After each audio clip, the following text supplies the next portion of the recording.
God's sake, talk. As we get into the game.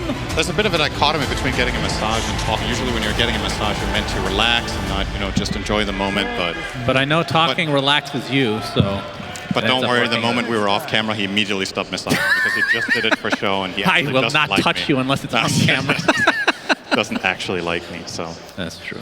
Yeah, if you put me on the spot and forced me to pick, I think I would lean TSM. I think it's a very, very good Enigma game. They don't have solutions for it when it scales, and it's just because in this tournament where we've seen teams try to close it out against Enigma, I haven't seen too much success at this level for the teams to end it. You know, it's something that OG have been thriving off of in a lot of their games. They haven't won all of their Enigma games, to be fair, but they've won a pretty decent chunk, and that's been against, you know, early pick Enigmas that OG have busted out. This is a last pick from TSM that they only got one counter pick to, which they then opted for the gyro. I think Tundra, if they play quick and they do a very good job in the early mid game, they can get to this map advantage where they can just snowball the game with Monkey King's vision, with relocate. The only vision here on the enemy team being the traps of TA. They have pretty good options of being the one fighting the initiation to begin with. So we'll see. Yeah, Skeeter forcing Dubu out, so they will secure at the very least this bounty rune. As there is a little bit of fight now. Looks like Moonmiana gives that one up as well. So Tundra, 3 out of... Did they just get 4 bounty runes? Oh boy. Wow. 4 bounty runes for Tundra. Okay, let's dissect this because I don't want to, you know, overreact. How big of a deal would you say this actually is? That's pretty... I feel like that's a pretty big deal. It's a pretty big deal. Getting 4 bounty runes is bigger than getting first blood in terms of just overall gold, right? Like you go to lane, you look at the net worth right now, there's 150 extra gold on every Dire hero over the Radiant. It means you get that extra bit of regen that you need in lane, for example. Oh my god, Saberlight's actually annihilated bottom. The Jingu ready as well. And this, whoa, Saberlight, oh, he actually jukes them up to the north, but still ticks out to 33. So first blood, the way of Tundra. Soxa showed up there with stacks on Jingo Mastery, and 33 just immediately started spamming out the poison attacks. How did he get those stacks? Where did he get that from? But yeah, first blood and 4 bounty runes for Tundra, so obviously an incredible start. But let's talk about mid lane, because Bryle was just speared back into the tier 1 tower, but he will live. 9 versus Bryle. Again, Mars versus Pango. Not one we get to see all too often. I feel like theoretically this is largely just a farm lane. I don't know if either hero can pressure the other enough to not just be offset by water runes for the first 4 minutes once the bombs come out. Skeeter getting chased though at the top lane. They're focusing on snaking to start. Dubu pops the health regen, and snaking looks to be ticking out eventually, but will Skeeter do so as well? This is has to run a very awkward angle. He's losing a wave and a half in the tower if he dies right now. And Tomato wants to come back with them, and Skeeter just has to pop that. He's just dead. He gets the courier on the way, but this is a death going the way of TSM. What a turnaround in this. That was so awkward. I love the way TSM set that up. They get that big wave into the tower and they just go and dive the 3v2 situation. There's no TP support coming in from Soxa. He's still staying bottom with 33.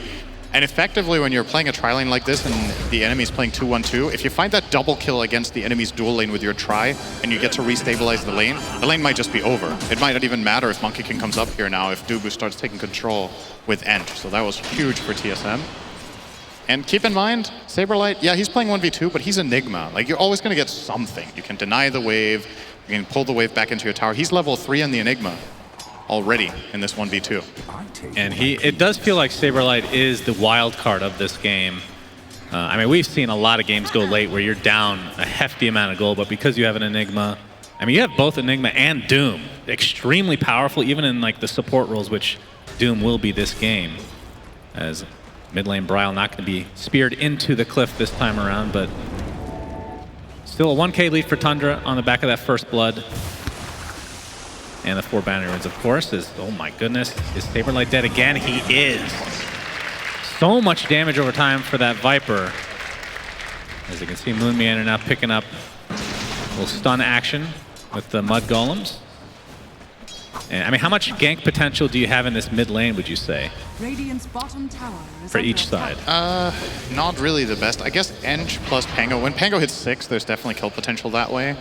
I think for the Mars, Mars plus maybe a Monkey King rotation well timed with the arena could be a thing. Saberlight cannot die again. He gets off the midnight pulse. You see the TPs coming in. 33 extremely low, so Moonmeander might be able to pick him up, but Saberlight dies again. That's the third death for him.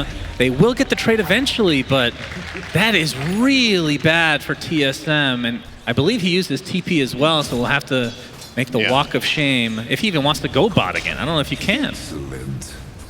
You probably have to. I don't think you want to go jungle here. Like, oh, he actually dodges the shield crash. Soxa taking a lot of damage. So how's that Jingu if he wants to try to turn this around? 9, Spear, trying to get set up. There we go with, they're actually going to do so successfully with that Rebuke setup. So nicely done. A good bait from Soxa. And Tundra, other than that couple deaths in the top lane, have come out ahead of every trade so far. I think as far as this bottom lane goes, you'll see Saberlight is going to use a smoke and base and run to bottom with boots, so he's actually kind of back. He's back here after half a minute, which isn't great by any means, but at the very least they TP'd down Moonmeander to get the return kill, which also ended a killing streak, so he got a little bit of bonus gold for that on Doom. But Skeeter, meld damage, right clicks from Dubu as well, not enough for the kill, but Snaking's got a lot of work to do to help regen Skeeter back up to a respectable amount of HP. I mean, the last time we saw Saberlight have an extremely rough start like this was, I want to say it was an Underlord game, and Moonmeander played Mirana and just carried. And I mean, that kill could help propel Moonmeander to play more of a core type role, which we've seen a couple times already. It definitely doesn't feel like a game where Doom is super hard countered, even as a support. Like, the Monkey King and Mars and Viper might look very scary on paper, but I think that the supporting cast he has around him, especially Pango, can enable him to do quite a lot of work. But obviously Tundra looking in a great position right now. They're gonna are they gonna dive him again? They know he's down there. They saw the courier, so again relentless onto Saberlight. No TP's coming in this time. Jingu's up, and Saberlight will tick out. So 4th death already. Not even 6 minutes into the game. It's really awkward for Enigma in this position because you don't know which side of the tree line to play on, right? If you play on the right side of the tower, Monkey King might as well just be there flying in the trees, right? Against basically every other hero, you have more options here of how you play defensively, but Monkey just takes them away with that ability to tree dance across. So Saberlight has to kind of guess. He actually did place the Midnight Pulse correctly, but Soxa was already out of the tree, so he didn't take the stun. And they just ran him down, no Something problem. else we should mention. Okay, if he dies again now, it's real bad. Oh boy, TPs are coming in. Oh, looks like he is definitely dead. Soxa probably will be the trade. But again, Saberlight's not getting any XP for any of these residual kills that they're finding. This one was meant to be a bait. Like, it was very clear that Bryle TP'd very quickly. Moonmeander was almost in range. I think it just happened faster than they were expecting. They just weren't ready in time. Yeah. We should mention on top of this, the mid lane, although the CS was quite even between the two mids, the net worth, not so much. It's like a 800 net worth lead for 9 as he brings himself to the top lane. Tomato, the refraction won't last too long. And that is another death for TSM. I mean, they're only down 1K, but this is with a Doom on your team, so it's probably a bit inflated, even though it is relatively early on. It's definitely looking good for Tundra for now. This is what their lineup wants to have happen. They want to come out of the laning stage ahead so that they can keep snowballing the game with these heroes. Moonmeander, Viper Strike is there. You can see Soxa is there to aid in his moral support. Cheering him on from the trees. And 33 keeps getting these earn charges, so keep up that aggression. That ward definitely paying dividends. Moonmeander pings the cliff, thinks the ward is there, which is incorrect. But if he places the right sentry, he would be able to see both angles. With the help of a courier Soxa. And he spots out Tomato, just being an overall nuisance. I mean, he's level 5 right now for position 4 Monkey King. Not too shabby. It's really good. He's super high level. 5.5 minute 8. He's the same level as Tomato, actually. Yeah. And Saberlight. That's the price you pay when you try lane in the start. I feel like I've seen this before, Cinderin. No. They spot him. I think, no. Do they spot him? He definitely saw him, but they're not diving yet. Yeah, they're expecting mass TPs this time, potentially. Not a whole lot of creeps to tank. Moonmeander's there. We have a Mars Arena in the mid lane, though. 9 against Bryle, but Bryle does get off the Rolling Thunder, so he will survive. Yeah, Moon Meander in the area. But you can see the level advantage. 33 just pushing in the wave. It's a casual right click onto Saberlight. Soxa. All right, the pounce on down. Saberlight still with no black hole, and he is dead again. Bryle TP's in. All right, they might be able to get a big trade onto this juicy 33 Viper. No. Never mind. And the Wukong's command coming from Soxa. 9 is in the area as well with the spear available. Looks like Moon Meander likely will fall. Not much needed. Double kill for Soxa as Tundra are absolutely rolling right now. This laning setup has hurt Saberlight so much, and I actually thought theoretically this was going to be a good setup for them to get the Enigma out of the lane against Gyro and let him play 1v2 while they win that trialing. But the amount that they have lost bottom is just obscene how pressured this Enigma is. He's now going to go mid and try to find Soxa together with Bryle. Nice mischief though. Yep, Soxa's going to survive, and a TP coming in from 33. Who they have yet to be able to kill so far. Bryle gets up another swash. So Soxa might be dropping here, but it's going to take heavy damage from 33 either way. Viper Strike is a 1v4 essentially. Time for Black hole from Saberlight. Finally the kill on 33. That is quite a bit of gold going the way of Dubu, of course. As meanwhile, top lane, Tomato, able to survive the onslaught. And of course, with that Rocket Barrage, they're able to eat through that refraction quite quickly. And TSM showing some life. Looks like they're going to get the tier 1 to boot. How hard do you think he pressed his ulti button on Enigma there? You know, like when you're really angry, it's like, God, it finally gets the revenge from that bottom lane after dying 6 times in 9 minutes. Gets back up to the Viper a little bit, and they get the mid tower. That was actually really significant move from TSM here, more or less equalizing the game. Their Enigma is still having an absolutely terrible time, but given enough of that time, you can make the comeback and find a huge impact. This is a weird question. How important is getting extremely farmed on Enigma this game? Or is the lineup he's going against not as fearsome as versus like a global sign? Like basically you need a BKB, a Lincoln Sphere, and all this garbage on top to be able to have an effect. I think, as with most Enigma games, Dagger BKB is where it's at. It gives you this protection, gives you the safety that you can't get the black hole off, and once you do get there, it's enormous against these heroes because a lot of the time they will be somewhat piled up on each other, like melee and short range heroes combined. So I would say those are, you don't have to get like 4 or 5 items to feel majorly impactful. You can even sometimes in this game do it with just a blink if the right spells are forced, because you look over to Tundra's side, they don't have that many stuns, right? They have a spear, they have a homing missile, and they have the Monkey King Boundless Strike. If those are expended on an opener of a fight, suddenly your Enigma is just free to come in and feel relatively safe about using his ult, to be honest. So the dagger, I like this from Saberlight, that he's going for the dagger first. I think it's okay. No, it's just unfair. Top tower, Bryle with DD, as well as the good old boys helping out. Duh, boys. The boys. They're going to get that troll quite easily. Still a DD applied to Bryle as he is working on the old Diffusal Blades. Pretty standard start for the mid Pango. I think the big watch here is Moon Meander on this position for Doom. Looks like 700 away from Blink, and that is much needed. I mean, that might align with the Blink Dagger on Saberlight, so they'll have double ways to initiate, which is something they're dearly missing right now. I mean, net worth quite even, but again, the Doom kind of making it hard to distinguish what the actual discrepancy is. Well, considering the Doom has the same net worth as Monkey King, basically, you can look at it from the perspective, okay, then the cores are also equal, right? So it's not just Doom inflating this, it is actually the heroes that would under normal circumstances be contributing the net worth that still are. I think, like, consider this. Saberlight got totally trashed in lane, and he is still only 700 behind the Gyro. Like, it's not an insurmountable lead whatsoever. He got a big comeback with that mid move, the tower, and now he's finally got a little bit of time to breathe. Has found his level 8. He's getting there. It's definitely... He is more farmed than I was imagining, no doubt. So he's somehow, I mean, might have just bought like a bunch of items before he died each time. So maybe he didn't actually lose that much gold for all we know. Is that what you do? Yeah. Just buy a lot of branches? I mean, back in the day, do you remember the days where Earthshaker used to buy just recipes? And oh, he yeah, had enough to sell to buy a Blink Dagger? Oh, nice reaction from Bryle there. 9 with the arena. Dubu is going to get caught out, though. Looks to be the sacrifice for TSM. Can you imagine that gameplay these days where you have to buy literally 30 recipes To be What was able it? to have enough to sell to buy a Blink Dagger. It was the which recipe series? Was it the Arcane Ring? Is it that long ago we're talking here? Because I'm trying to remember. I know that I remember the thing you're talking about, that people would just buy random stuff to bank up for a dagger eventually. Yeah. Because if you died, you just lose like all your gold basically. So it's just the most. I mean, so many things have changed over the years that looking back, it's like that was stupid. That was really bad.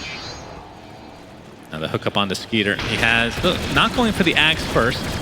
So Chrysalis BKB. So talk to me why, because we've seen this exact combo before, and he went for the Axe first last time. I think some of it is down to player preference. Perhaps Tundra feel like they have an earlier timing and they don't want to go late, so they want to have that early value item in the Chrysalis plus BKB rather than Axe, which kind of demands that you farm a little bit longer, I think, overall. Chrysalis is obviously a lot cheaper, so you get to the BKB faster, but if you then don't take a good fight with it, things will slow down, and that's obviously what the Enigma Doom lineup want. So I think that's probably the mindset here. He's also opting for, so if you remember this build, I think it was mainly Ace who did this when he was playing carry a while ago. He was doing this gyro build with max out flat cannon and then he maxed out attributes. But Skeeter is still taking the fighting route with 4 in Rocket Barrage, so he has that damage when it comes to fighting. Also a little bit showing the thought process here. Huge stacks being farmed now. Indeed. Relocate, actually. Moon Never mind. Moon. He's trying to TP out. He'll be fine. See you later. No stuns there aside from the Boundless that set it up to begin with. And we should mention that 2 Blink Daggers picked up from TSM. Saberlight, he sees the stack going on top of 9 now. There's the black hole. Io comes back as well, so it ends up being a double black hole. TSM showing a lot of life now. Get 2 kills off the back of Saberlight. And they see this tech. I'm not sure. Okay, they do have a TA. Yeah. Okay. They are definitely, oh my god, this is so impactful. This is bigger than the kills. Yikes. For Tundra. Quad Ancient stack being stolen by TA and Pango. They're now in the lead of this game for sure. TA now dwarfing the gyro by almost 1,000 net worth all of a sudden with this huge steal. Man, and Tomato it's gotta feel the... so good for Saberlight to get that black hole, right? Oh, that felt good, yeah. When you're having a really rough start, I think a lot of players can kind of dig themselves into a hole, but he's showing some good mental fortitude. You know, he's looking for what he can find, and this is about as high impact play as you could possibly hope for. Yeah, for sure. Given the game state for him. So I mean, that just goes to show the mental fortitude of the team, and I think that's off the back of Moon Meander. We've seen it time and time again. He has a calming presence, which if you knew him like 5 years ago, that sounds really weird to say, right? But he's come a long way for sure. Never, ever, ever. But this is a good Enigma game, and I think that's what kind of brought them back, is knowing that, you know, may have a terrible, terrible laning stage. Eventually, it'll be a good Enigma game. Yeah. He's still rocking 80 CS minute 16. It's not like, it's absolutely nothing. Dubu gonna tank the gank. Call down. And the spear. Oh, Skeeter can't find... All right, there we go. The avenue is there for the Rocket Barrage. Quite a while. Yeah, the Rocket Barrage didn't last as long as he was hoping for. As the Rolling Thunder, meanwhile, in the mid lane, perpetually stunning the Viper. Dubu still alive throughout all of this. He's not going to die. And it looks like the Viper will fall, so TSM, not only Dubu living, some way, somehow, and a Mars Arena as well from 9. So Tundra. And they've relocated mid with their Io Gyro, trying to connect on a play that didn't exist. And they know that Snake King. Hey, I'm still here, guys. The TP out from Snake King looks... Oh, that's a good. long TP. It was. Yeah, he's fine. My god. This is one of the absolute biggest assets of Enchantress, is how hard you are to kill for some heroes. They break the trees with the Midnight Pulse. Can they do more from this, though? Moon Meander getting right click down. Skeeter extremely low. You can see the damage coming out even from the Enchantress as Brile inside with the swashbuckle shield crash. They take out Gyro in turn. Io next on the list as TSM starting to take control of this game.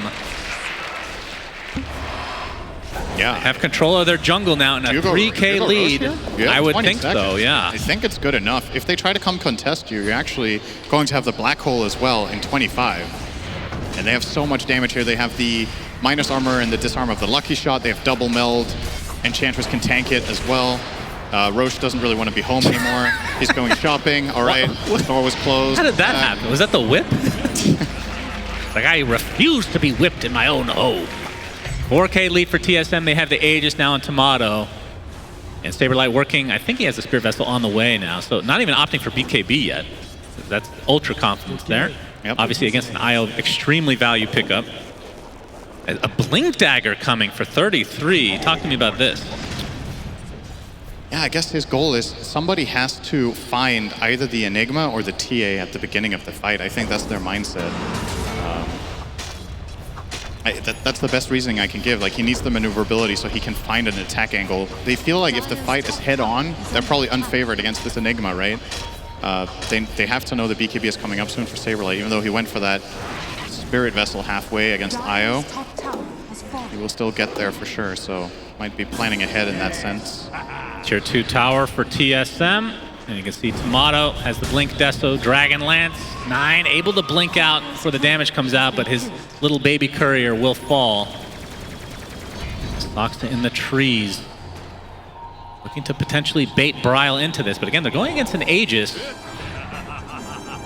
This could be a really big fight if they're able to win this against an Aegis right now, but Bryle keeping his distance.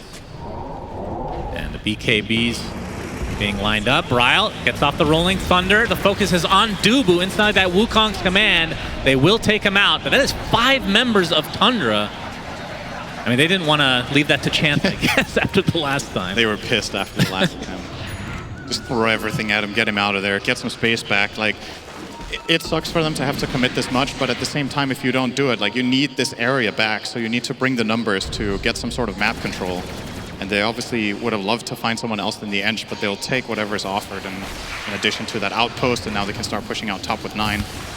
Working his way towards the BKB, really need some key items here for Tundra. BKB on the way for Monkey King, BKB on the way for Viper, BKB on the way for Mars, and Gyro has it. So aiming for 4 of those. Spear misses another Midnight Pulse into the black hole, but it's only on. Okay, that's 3 because of the relocate. Do they have enough damage to actually finish somebody off, though? Bryle taking the brunt of the damage. Looks like Snaking is the first to fall, but it's a 1-for-1. Doom applied to Skeeter. He's attempting to run away, and you can see the slows just stacking up as Moon Meander, and a cross pace, a double shot from Tomato into a double kill for him. They find Sox on the backside as well.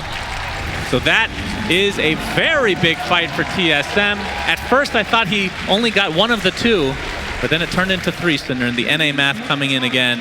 But Saberlight really, really carrying now. Yeah, so much value from just preparing the black hole for the relocate there to get right into the black hole. And even if it was only for 2 or 3 seconds, it gave enough time for Tomato to just tear the Wisp to shreds, really. It was just a couple of attacks it took, and then they can just snowball the fight. Soxa with a really good attempt there with the Primal Spring slow to try to get Skitter out of trouble, but it's just not enough. They can just chase him down forever with the TA.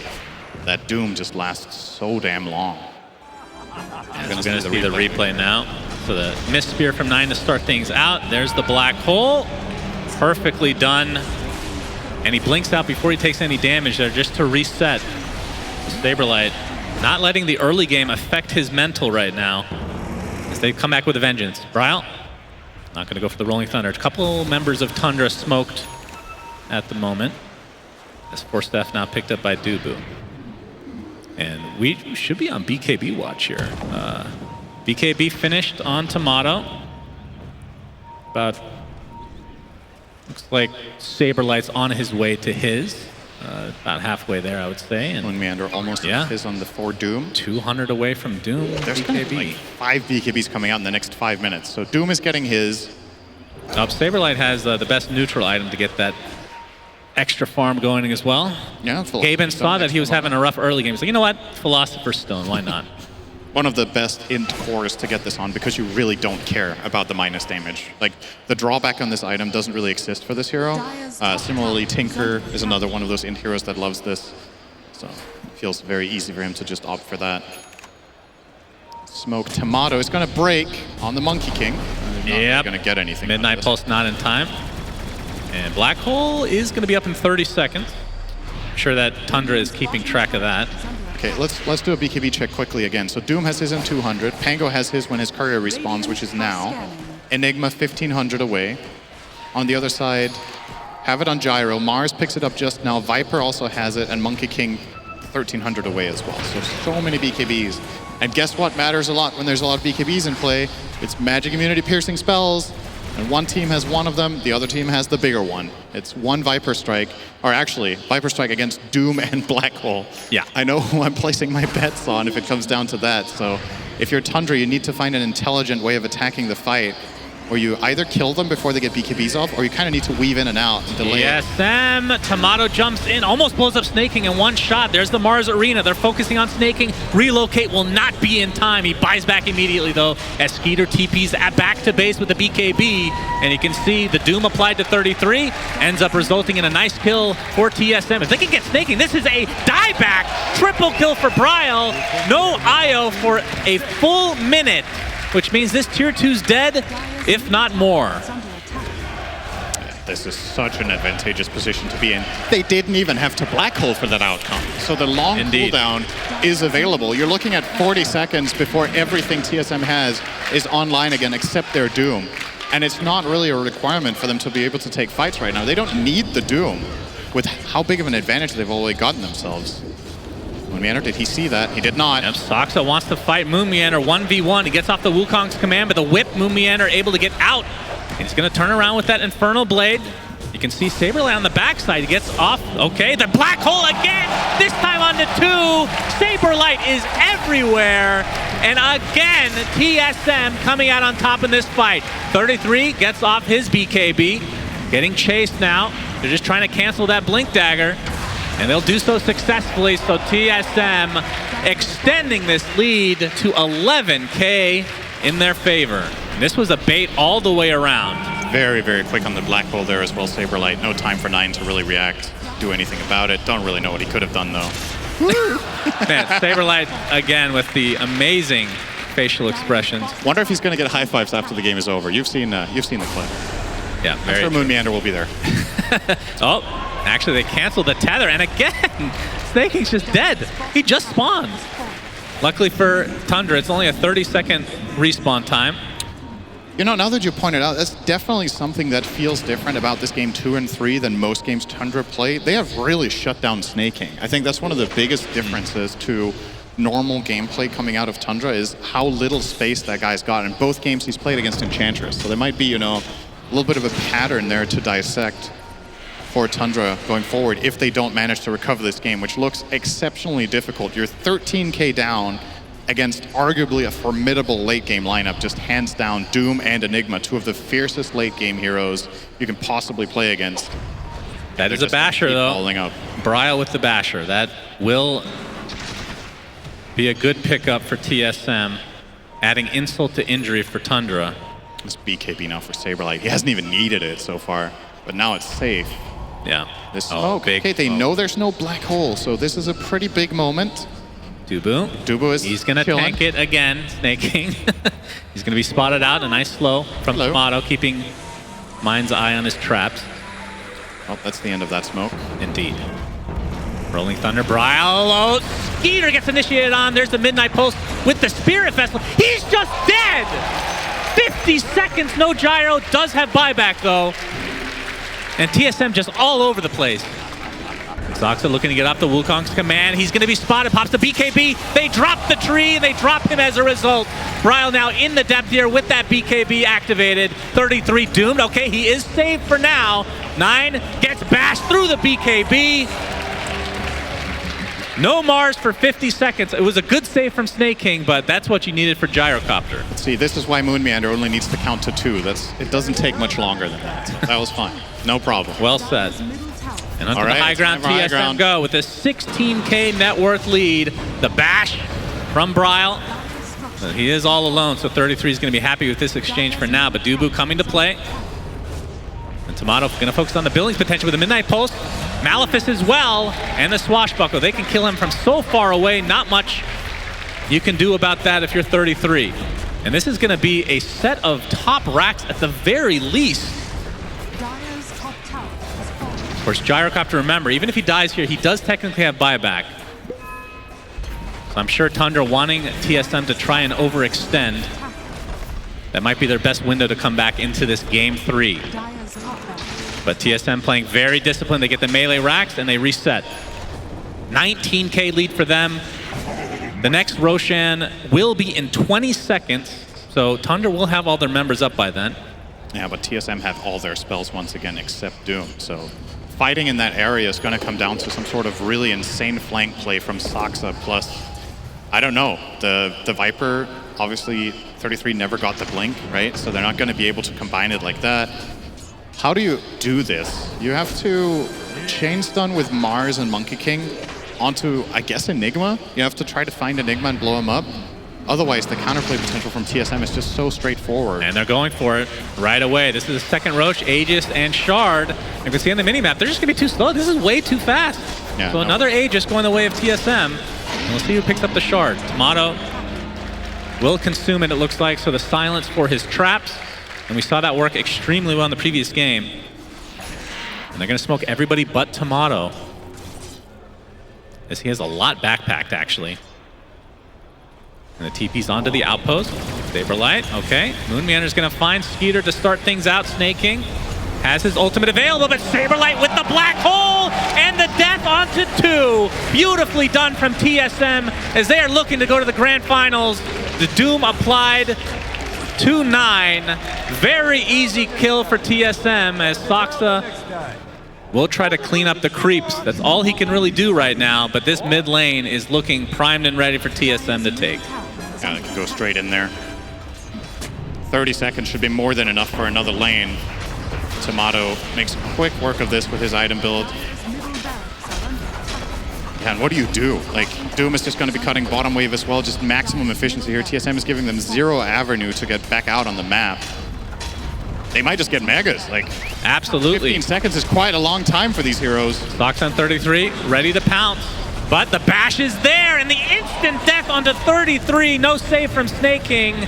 Buys back into the game, though. But again, this is going to be mega creeps as Bryle creating a lot of space with the Rolling Thunder. Gets Viper struck, though. But that is mega creeps, and TSM likely to reset. 9 jumps in with the spear. The pounce from Saksa, but he instantly gets stomped. 5 members of Tundra in this very small area. That's going to be the Aegis to start out as Bryle looking to finish off Mars, and that will be a dieback for him. Saksa on the trees. Tomato finishes him off as well as Skeeter with the BKB, but the physical damage is too much. GG's called. TSM is going to the grand finals of the Stockholm Major.